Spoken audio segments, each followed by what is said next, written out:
tentang self love. Kali ini aku mau bahas tentang berdamai dengan diri sendiri.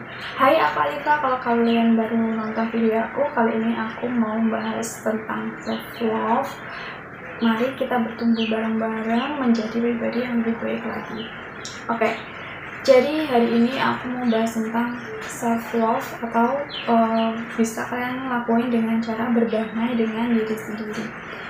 Yang pertama, aku mau kamu berdiri dengan dirimu sendiri dengan kesalahan di masa lalu kamu. Oke, seringkali kita tuh merasa kayak terlalu denial, terlalu fokus sama kesalahan kita di masa dulu, yang membuat kita tuh sulit untuk maju, sulit untuk berkembang, dan kita cenderung untuk selalu menyalahkan diri kita sendiri. Nah, lagian gitu, kita tuh baru pertama kali kan jadi manusia, jadi ya wajar aja gitu kalau kita salah. Jadi untuk lebih self love, kali ini aku mau ngajak kamu buat lebih berdamai dengan diri sendiri. Kalau kita pernah salah di masa lalu, ya udah gak apa-apa, itu hal yang wajar. Tapi sebagai manusia, kita bisa belajar dari kesalahan itu, dan untuk kedepannya kita jangan lagi melakukan kesalahan yang sama. Oke, semisal dulu kamu adalah orang yang setiap kali ngomong asal ngomong aja, nggak dipikirin, kan? Dan di menit selanjutnya atau di jam selanjutnya, kamu adalah orang yang menyesal dengan apa yang kamu ucapkan sebelumnya. Nah, dengan kesalahan ini kamu bisa belajar, oke, aku seringkali asal ngomong tanpa aku pikir, dan setelahnya aku menjadi menyesal. Nah, pelajaran apa yang bisa kita dapat dari kesalahan kita ini? Ya, oke, di masa depan aku akan lebih berhati-hati kalau ngomong sama orang. Dan kesalahan di masa itu udah selesai tuh. Ya udah, kita berdamai sama diri kita sendiri aja, bahwa kita manusia bisa melakukan kesalahan, dan alangkah baiknya kita tidak terus meratapi kesalahan itu, tapi kita belajar dari kesalahan tersebut. Oke, selanjutnya kita belajar berdamai sendiri dengan kesalahan orang lain yang diperuntukkan untuk kita, atau kita disakiti sama orang lain, entah itu pacar, entah itu orang tua, entah itu teman, itu pasangan, itu teman kerja, dan lain sebagainya gitu. Aku belajar bahwa ternyata tanpa kita sadari, mungkin orang yang pernah menyakiti kita itu dulunya, atau pada saat itu dia itu juga sedang kesakitan. Misalnya, kalau orang tua kita itu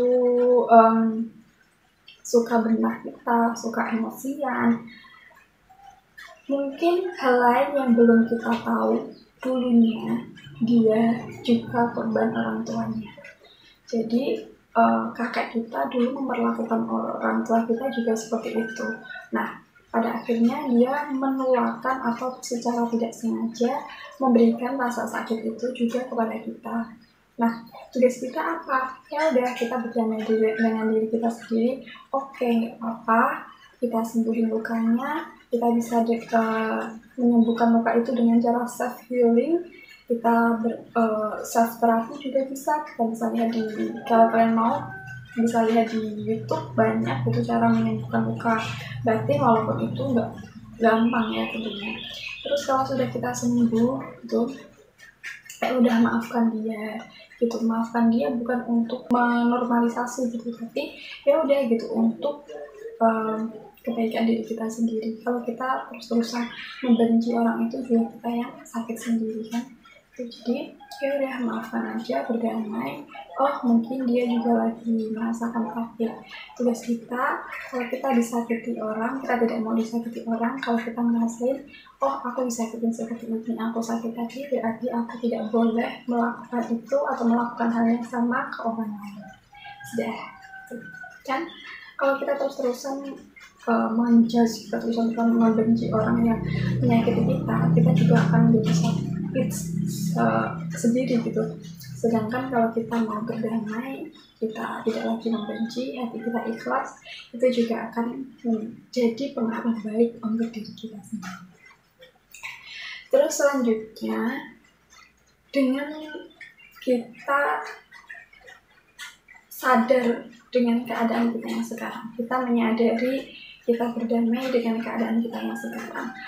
Seringkali kita terlalu fokus sama keadaan kita di masa lalu atau memikirkan hal-hal yang akan terjadi di masa depan, padahal itu belum terjadi.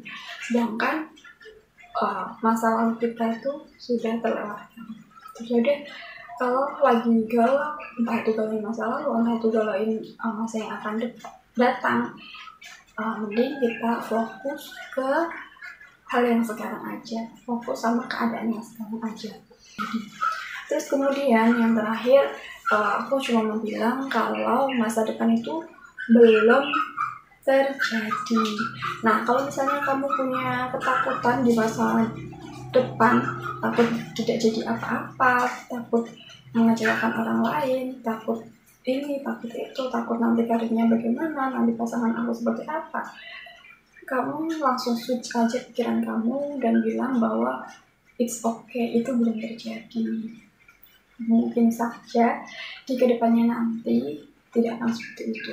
Atau misalnya kamu takut di masa depan kamu salah pilih pasangan karena banyak scroll sosial media yang sekarang tuh banyak orang yang salah pilih pasangan pas nikah gitu.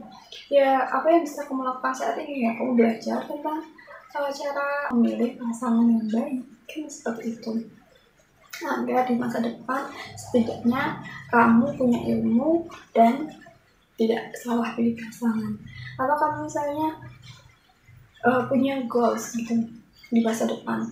Kalau kamu cuma diam aja sekarang, kamu nggak bakalan bisa mendapatkan itu gitu. Kalau kamu cuma punya goals, tapi kamu saat ini cuma scroll sosial media, itu nggak akan ada apa-apanya gitu. Goals itu tetap akan menjadi goals, tapi nggak akan bisa kamu capai. Jadi kalau di masa depan kamu punya goals, kamu bisa mulai dari sekarang gitu. Misalnya nih, tujuan itu di sini. Nah, saat ini kita di sini. Untuk bisa sampai di titik ini, di sini ada tangga yang harus kamu lewati. Nah, setiap harinya kamu daripada pusing mikirin masa depan, pusing mikirin hal-hal yang gak penting, kamu punya goals, kamu melangkah naik tangga ini agar apa? Agar goals atau tujuan yang kamu pengen kamu capai ini benar-benar tercapai, bukan cuma ada di kepala dan hayalan kamu aja. Jadi berdamai dengan diri sendiri ini aku mau simpulkan bahwa ya udah, kamu fokus aja ke masa sekarang, berdamai dengan diri sendiri di kesalahan-kesalahan yang udah kamu lakuin di masa lalu, kesalahan orang lain yang sudah berlalu, dan berdamai dengan keadaan di mana masa depan itu belum terjadi dan kamu gak perlu takut, kamu gak perlu khawatir. Masa depannya bakal baik-baik saja. Itu aja dari aku, semoga bermanfaat, dan jangan lupa subscribe, like, dan share ke teman-teman kamu, semoga ini bermanfaat.